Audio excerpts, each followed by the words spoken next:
오늘 함께 나눌 말씀의 제목은 기쁨으로 거두는 눈물의 씨입니다. 오늘 본문은 포로 시대 때의 포로 귀환 시기를 배경을 하고 있습니다.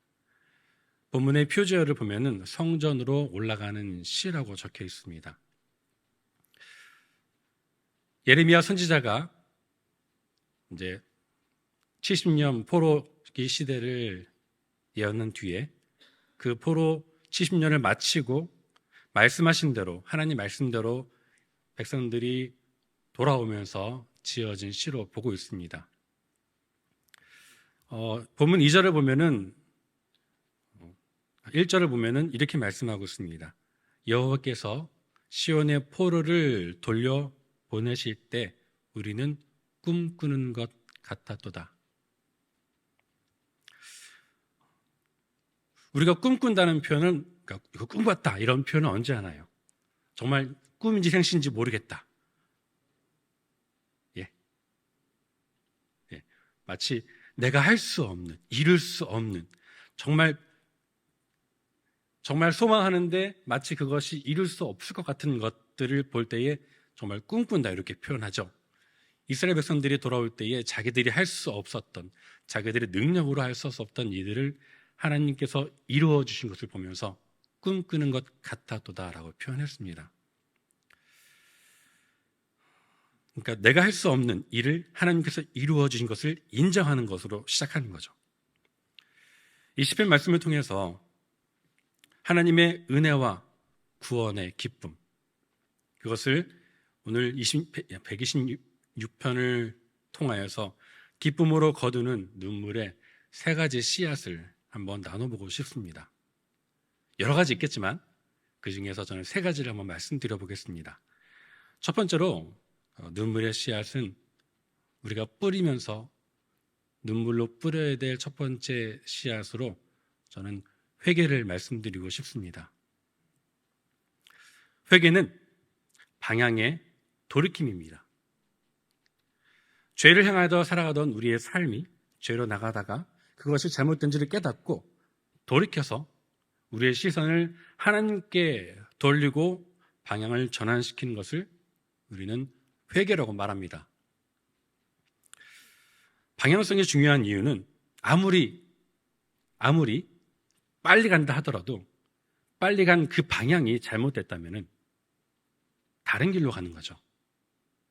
그래서 끝단자, 달을 잇자 해서 2단이 되는 것입니다. 비록 느리더라도 한 걸음 한 걸음을 주님과 동행함으로 하나님 방향으로 나아간다면 결국 목적지에 이르게 되는 것입니다.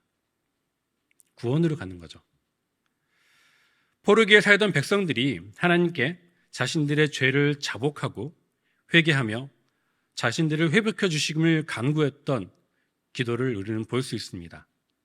느헤미야가 그랬죠. 우리 연초에 목사님 말씀해 주셨습니다.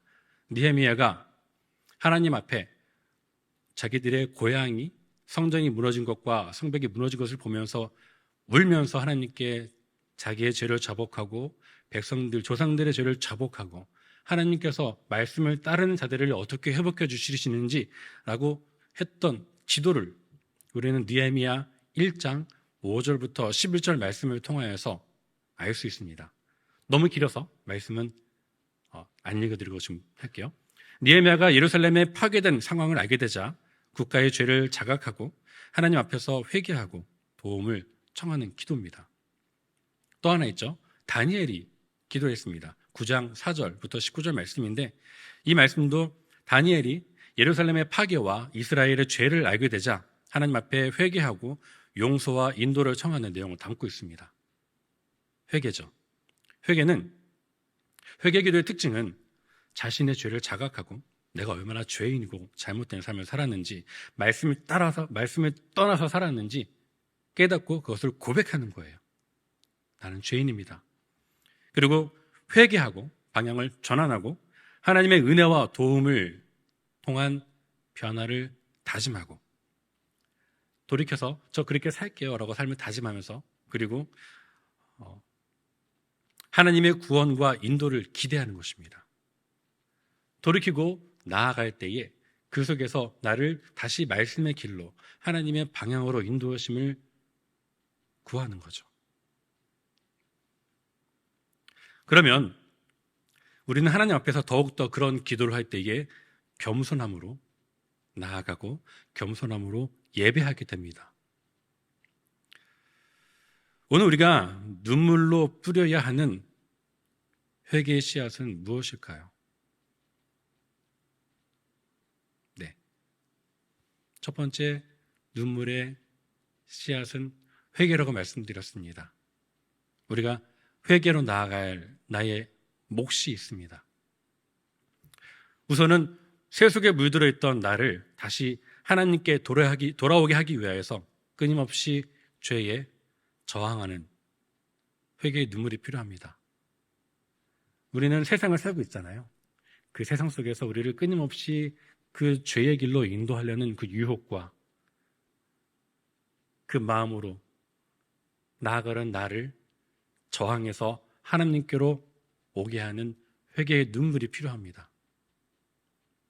그리고 내 안에서 싸우는 옛사람의 습성과 복음 안에 새롭게 된 사람의 마음 가운데서 그 끊임없는 그 줄다리기 속에서 십자가 앞에 나를 복종시키는 방향성이 필요합니다. 우리는 세상 속에서 어떻게 살고 있나요? 좀 무겁죠? 제가 그 라디오를 가끔 듣는데 라디오에 2시에 듣는 라디오가 있습니다. 가끔 들어요. 어떤 거냐면 2시 탈출 컬투쇼라는 게 있는데 거기에서 한 사연이 올라왔는데 좀 재밌어서 들려드리고 싶습니다. 이 사람이 올라온 사연인즉슨 자기가 아는 사람이 있는데 너무 착하고 양심적인 사람이라는 거예요. 거친 말도 하지 않고 마치 이 시대에 살고 있는 선비 같은 그런 사람이랍니다. 욕 한 번도 하지 않는 그런 사람이었다고 해요. 근데 그 사람은 이제 그 사람과 같이 어느 날 차를 타고 가는데 옆에 같이 가던 차가 위험하게 껴들었다고 이렇게 표현하더라고요. 그러니까 보통 우리가 그렇게 운전하는 사람 보면은 어떻게 하나요? 옆으로 차를 댄 다음에 이렇게 창문을 찍 내리면서 한마디 하죠.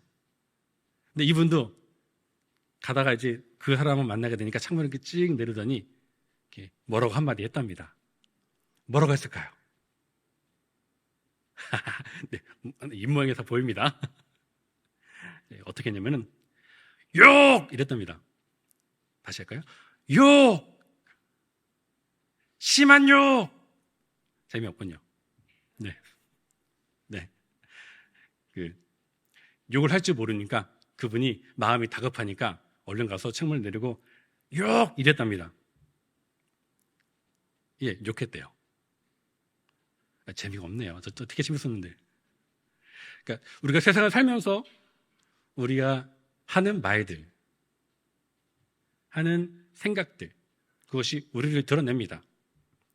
그리고 그 열매가 나타나죠. 세상 속에서 그들과 똑같이 살 것인가? 아니면은 세상을 살고 있지만 나의 거룩함을 유지하면서 나의 기독교인, 예수님을 믿는 사람, 크리스찬이 나타낼 것인가? 그 가운데에 비록 나의 혈기가 나를 그렇게 드러냈을지라도 다시 방향을 주님께 돌리고 회개하면서 주님께로 나아가기를 권면드립니다. 두 번째 눈물의 씨앗은 감사입니다. 첫 번째는 회개죠. 두 번째는 감사입니다. 시편 126편 1절, 2절, 3절 말씀을 보면요. 우리 함께 읽어볼까요? 여호와께서 시온의 포로를 돌려보내실 때에 우리는 꿈꾸는 것 같았도다. 그때에 우리 입에는 웃음이 가득하고 우리 혀에는 찬양이 찼었도다. 그때에 문나라 가운데서 말하기를 여호와께서 그들을 위하여 큰 일을 행하셨다 하였도다. 여호와께서 우리를 위하여 큰 일을 행하셨으니 우리는 아멘. 본문은 하나님께서 포로들을 다시 고향으로 돌려보내심을 감사하고 있습니다. 예? 우리는 어떤 감사의 내용인지 좀 돌아보길 소원합니다. 자, 본문에서 볼 수 있는 감사는 하나님께서 먼저 약속의 말씀을 주셨어요. 어떤 말씀이냐면 70년 뒤에 돌아오리라. 이 땅에 70년 동안 쉬어야 된다. 너희들이 죄가 너무 심해서 70년 동안 비워두고 다시 너희들을 70년 후에 돌아오리라 하는 말씀을 주셨어요. 그리고 그 말씀대로 잡혀갔다가 70년 뒤에 돌아옵니다. 하나님께서 약속의 말씀을 실현하신 것을 시인하면서 하나님께서 말씀을 이루셨음을 찬양하는 겁니다. 예레미야 선지자가 예언했던 그 70년의 기한을 마치고 다시 돌아오는 모습을 마치 꿈꾸는 것 같도다 이렇게 표현하고 있습니다. 하나님께서 하셨음을 자랑하는 거죠. 예를 들어서 자, 이것을 좀 우리가 봤을 때에 우리 일상 속에서 볼 수 있어요. 고치기 힘든 병이 걸렸어요. 이것이 내 이야기일 수도 있고 내 이웃의 이야기일 수도 있습니다. 고치기 힘든 병이 걸렸는데 기도했어요. 하나님께서 이 병을 고쳐주심을 선포하고 기도하고 그를 위해서 기도하고 그랬어요. 그리고 그 병이 깨끗하게 낫어요. 아멘?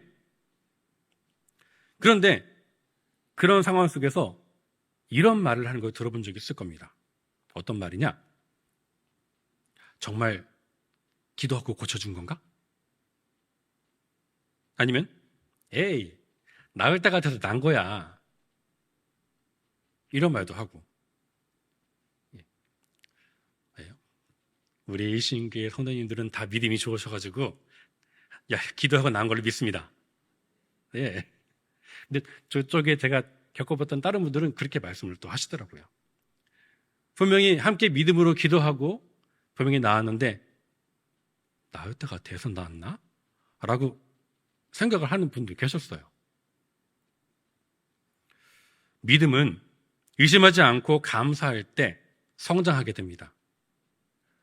우리가 우리 아픈 지체를 위해서 믿음으로 기도하죠.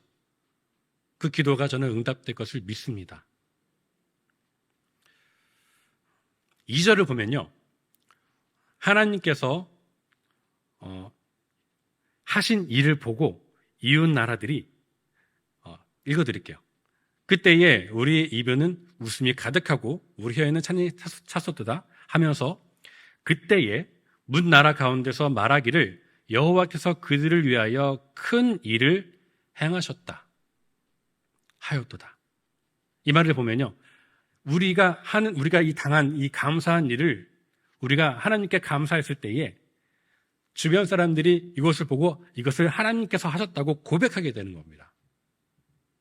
예. 하나님을 나타내는 것 참 쉽습니다. 우리에게 하신 일을 감사하는 거예요. 그것이 내가 했음이 아닌 하나님께서 하셨음을 자랑하는 거예요. 그때에 문 나라, 이웃 사람들이 그것을 보고 하나님이 하셨구나 하고 인정하고 함께 기뻐하는 것입니다. 이런 일을 구약 성경에서 우리에게 예로 보여주셨어요. 히스기야 왕이 하나님께서 너 이제 죽을 거야 라고 말씀하셨는데 히스기야가 눈물로 기도합니다. 어떻게 해요? 저 아직 죽고 싶지 않아요. 하나님 저 살려주세요 라고 기도하니까 하나님께서 돌아가는 선지자를 부르셔가지고 내가 히스기야의 기도를 들었다. 그가 나한테 살려줄 테니까 그에게 가서 말해줘라. 아시잖아요. 제가 어떻게 믿겠습니까? 히스기야가 뒤로 돌아가게 보여주십시오. 보여주시고 병이 나았어요. 그러면은 마땅히 어떻게 해야 돼요? 나의 죽을 병이 고쳐졌음을 자랑해야죠. 어떻게? 하나님이 하셨음을. 예. 근데 히스기야는 어땠습니까? 하나님께서 하셨던 일은 저 뒤로 빠지고 저 나라 이웃에 있는 강국에서 힘센 나라에서 사신이 오니까 내 병 고쳤음을 이렇게 축하러 왔는데 자랑하는 거예요. 어떻게? 이 나라에 있는 모든 것을 보여주고 자랑하는 모습을 보면서 하나님께서 그 모습을 보시고 책망하십니다. 당신이 보여준 모든 것들 다 뺏길 것입니다. 실수한 겁니다. 예. 하나님께서 하셨던 일을 자랑하는 것과 자랑하지 않는 것에 대해서 우리가 분명하게 보여주십니다. 두 번째 눈물의 씨앗, 감사. 감사는 그럴 수 없는 상황에도 불구하고라는 전제가 붙을 때 진정한 감사가 됩니다. 감사를 고백할 수 없는 상황인데 그럼에도 불구하고 감사합니다 라고 말할 때에 그게 진짜 감사가 되는 거예요. 저는 이런 것에 대해서 이렇게 말합니다. 먼저 감사합니다 라고 표현합니다. 우리가 하나님께서 하실 일을 기대하면서 지금 내 눈앞에 보이는 환경과 상황은 나를 절망으로 마음 어려운 곳으로 이끌어 가는데 먼저 고백하는 거예요. 먼저 감사한다고. 그래서 감사의 눈물을 씹는 지금 상황. 내 눈앞에 보이는 이 절망과 어려움 가운데에 그곳에 우리는 감사로 씨앗을 심는 거예요. 하나님께서 우리에게 행하실 일들을 기대하면서 보게 되는 겁니다. 언덕 너머에 있는 것을 우리는 볼 수 없어요.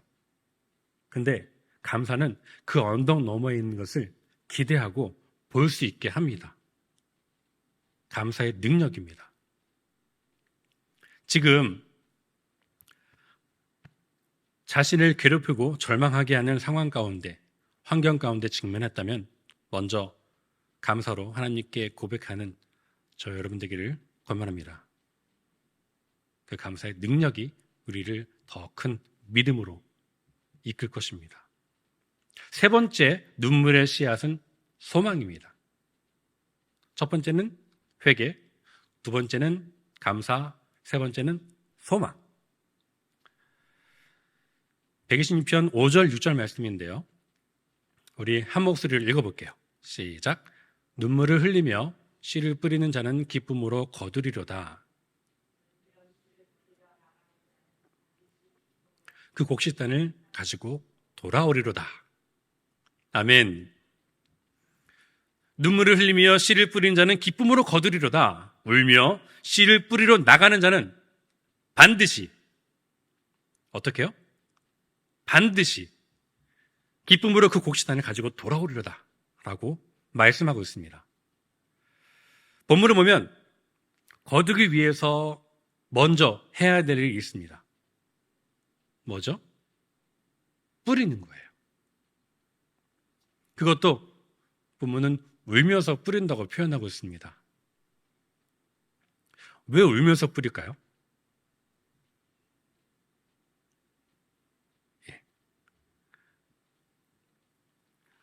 마치 이런 느낌이에요. 뿌리긴 뿌려야 되는데 내가 지금 뭐 하고 있는 거야? 라는 이걸 뿌린들 이걸 지금 뿌린다 한들 소망이 있을까? 뿌리면은 뭐가 나올까? 지금 뿌려야 되나? 아니면은 이 상황에 내가 뿌려야 되나? 그런 저항이 있어 보입니다. 그럼에도 불구하고 울면서 뿌리러 나간다고 표현하고 있어요. 우리는 언제 울까요? 언제 울까요? 슬플 때? 아플 때? 억울할 때? 또는 실패했을 때?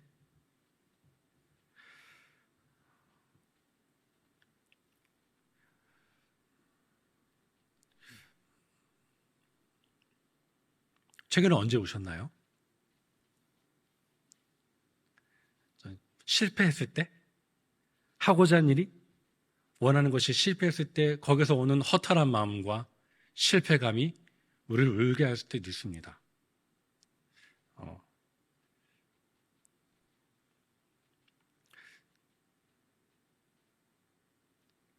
성경에서 사람들이 언제 울고 있는지 우리는 볼 수 있습니다. 언제 우나요? 성경 속에 있는 사람들이 울 때가 있어요. 눈물을 흘리면서 옷을 찢거나 재를 머리에 뿌릴 때가 있습니다. 눈물로 침상을 적실 때가 있습니다. 주로 관계가 깨졌을 때에 울고 있습니다. 어떤 관계이냐? 사람과 사람의 관계가 깨졌을 때도 울고 있죠. 근데 더 심한 통곡 때는 언제냐면 하나님과의 관계가 깨졌을 때 웁니다. 우리가 잘 알고 있는 다윗 왕이 있죠. 다윗 왕이 언제 하나님과의 그 관계가 멀어졌다라고 표현해야 될까요? 죄를 지었을 때가 있었어요. 언제냐면은 밧세바라는 여인과의 동침을 통한 죄의 사건입니다. 하나님께서 다윗을 기뻐하셨죠. 하나님 마음에 합한 사람이니까. 그랬던 그가 전쟁 시기에 전쟁에 나가지 않고 평안히 궁궐에 거하고 있을 때에, 지붕을 거니고 있을 때에 맞은편 집에서 저쪽에 한 여인이 목욕하는 모습을 보게 돼요. 저는 아직 그런 경험 안 해봤습니다. 네. 근데 다윗이 봤는데 그 여인이 아름다워 보였다고 표현하고 있어요. 근데 이렇게 눈을 가리고 나 안 볼 거야 라고 돌이키면은 견물생심이라고 안 보면 되는데 보고 어떻게 봤는지 모르겠어요. 유심히 봤는지 아니면은 뭐 잠깐 봤는지 모르겠지만 본 다음에 그 여인을 데리고 와서, 잘 알고 있는 내용이잖아요.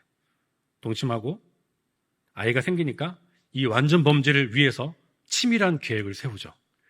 거기까지만 했으면 좋은데 좋지 않죠. 그것도 안 좋은데 더 큰, 보세요. 죄의 방향성이 하나님께로 했던 방향성에서 죄로 돌이키니까 점점 더 무서운 죄로 가게 되는 거예요.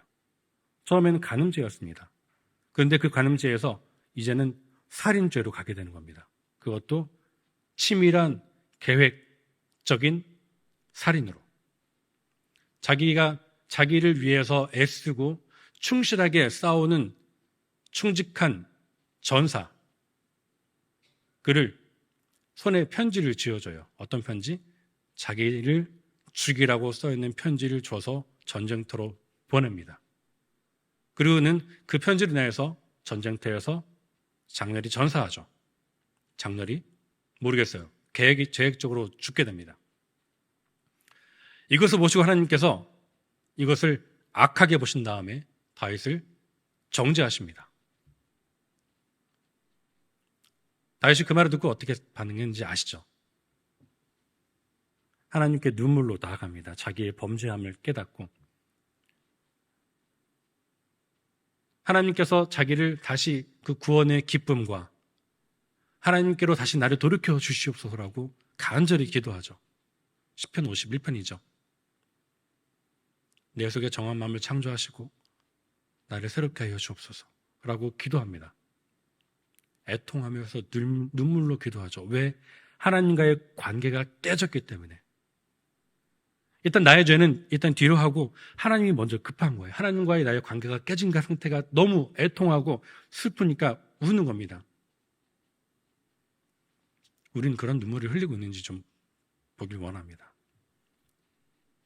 죄요? 죄는 우리는 언제든 지을 수 있습니다. 근데 그 죄의 방향성에서 나를 끊임없이 그러고 이끄는 그 방향성에서 나를 다시 돌이키려는 회개의 마음과 그 눈물의 마음이 있어야 돼요. 또 한 명 얘기해 볼까요? 우리 베드로를 잘 알죠. 베드로. 마태복음 26장 31절 35절에 보면 예수님께서 잡혀가야 함을 말씀하실 때에 베드로가 그럴 수 없습니다. 다 떠나가도 저는 예수님을 따라갈 것입니다. 라고 고백할 때에 아니야, 넌 나를 3번 부인할 거야. 라고 말할까? 베드로가 아닙니다. 저는 안 그래요. 그러니까 그런 상황 속에서 예수님 잡혀가시니까 따라갔다가 그 앞들에서 예수님을 3번 부인하죠. 베드로의 이렇게 어깨 높았던 자긍심과 자존심과 그 믿음의 의가 산산이 깨지는 순간이에요. 우리도 그런 의가 가득한 사람들입니다. 저도 그렇고요. 우리에게 그런 눈물의 때가 왜 오느냐? 예. 베드로처럼, 다윗처럼 그 교만함의 끝에 올라가지 않도록 우리를 이끌어 주시는 하나님의 배려이고 하나님의 사랑입니다. 근데 아프죠. 부디 당부하기는 그렇게 아프기 전에 아프지 않도록 우리의 마음을 낮추고 하나님께 나아가기를 축복합니다. 실패를 통해서 하나님과의 관계가 깨지고 그 깨짐을 통해서 우리는 회개하고 그 회개를 통해서 하나님과 더욱더 가까워집니다. 이렇게 눈물을 흘리는 실패는 하나님을 향하게 하는 소망이 됩니다. 그런 작은 실패들, 큰 실패들, 그런 실패를 통해서 우리는 하나님을 찾게 되고 하나님을 구하게 되죠. 제자들이 다 떠나고 베드로가 요한복음 21장 보면은 나는 다시 고기나 잡으러 가련다 하고 가는 모습이 보여요. 베드로는 원래 직업이 뭐였죠? 예, 어부였어요. 어부였던 그가 예수님의 제자에서 다시 예수님께서 돌아가시니까 나는 다시 물고기 잡으러 가련다 하고 가니까 다 옆에 있던 제자들이 나도 갈래 하고 따라가는 거예요. 밤새도록 고기를 잡으려고 그물을 던졌는데 한 마리도 못 잡았어요. 실패죠. 숙련된 어부인데 그들이 던지니까 던지는 족족히 물고기가 안 잡히는 거예요. 상상해 보세요. 그 물속에서 밑에 있는 물고기들이 베드로가 던지는 그물을 유로주로 다 피하는 거예요. 왜요? 베드로가 성공하면 안 되니까. 어디로? 다시 어부로서 성공하면 안 되니까 물고기가 피하는 거예요. 예. 만약에 던졌는데 잡혀서 봐요. 그러면 역시 나 안 죽었어. 그래, 나는 다시 어부로 돌아갈 거야. 라고 했지 않았을까? 라는 상상을 하게 됩니다. 그때 예수님께서 말씀하시죠. 고기가 잡혔느냐? 그러니까 아니, 못 잡았어요. 반대쪽에 던져봐라.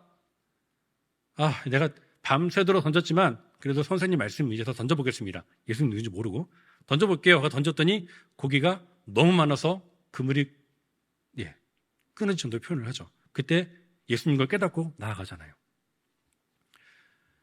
예수님께서 베드로가 그렇게 어부로서 성공하지 않도록 계속 거기서 물고기를 이리로 가, 피해 이렇게 조종하신 것 같아요. 왜? 베드로한테는 이게 실패인데 예수님께는 그것이 예수님께 나오게 하는 성공의 방향이 되는 것입니다. 제가 왜 이 말을 하느냐?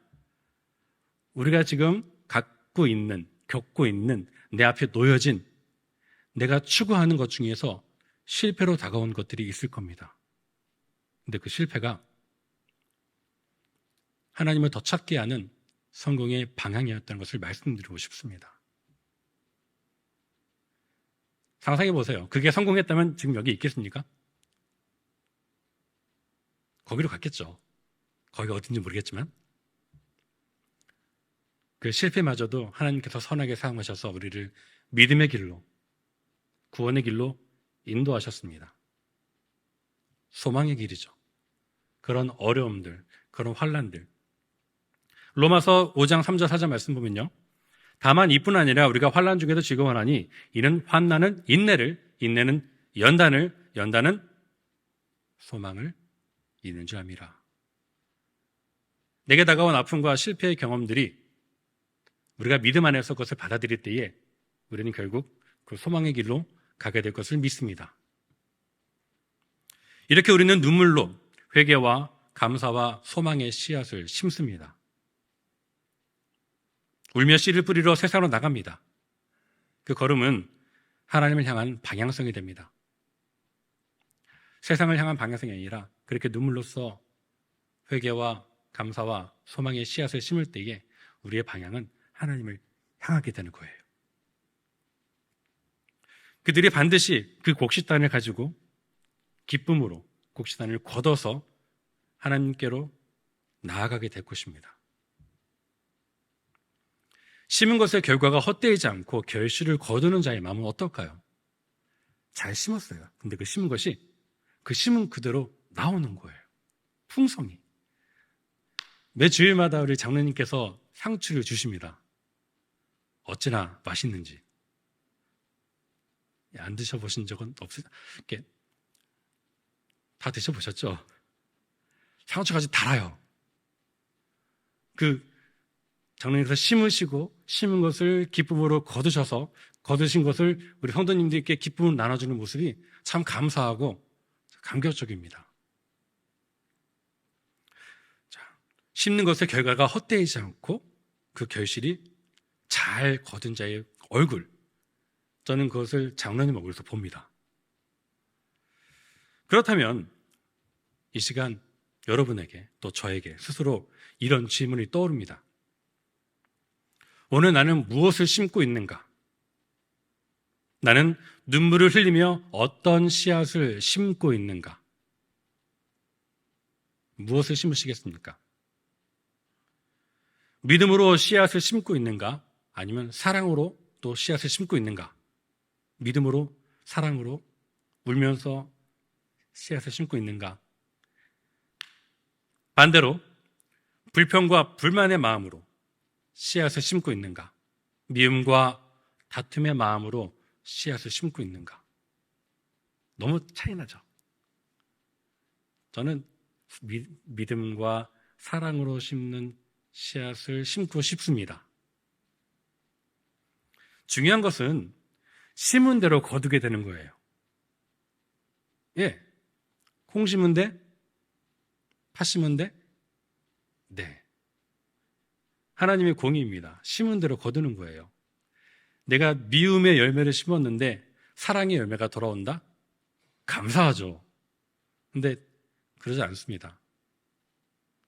믿음으로, 사랑으로 씨앗을 심는 자, 다시 믿음과 사랑으로 열매를 맺게 될 것입니다. 어떤 열매를 거두시길 소망하십니까?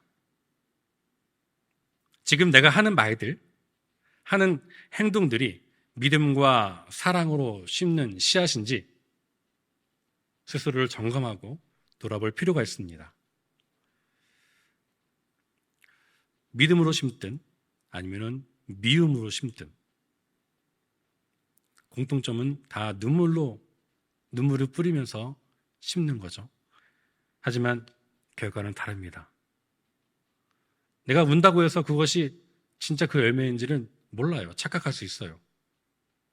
결과가 다릅니다. 그러므로 깨어서 믿음으로, 사랑으로 이 씨앗들을 심고 있는지 점검하고 기도하며 나아가야 됩니다. 비록 눈물을 흘리는 아픔이 있을지라도, 눈물을 흘리면서 뿌리는 그런 아픔과 저항이 있을지라도 그것을 이기고 사랑의 마음과 믿음의 마음으로 씨앗을 심는다면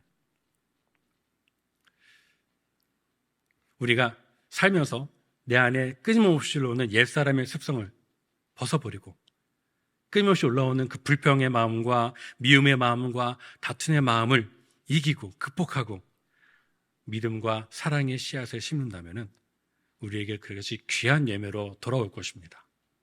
더 큰 장성의 분량의 믿음으로 나아가게 하는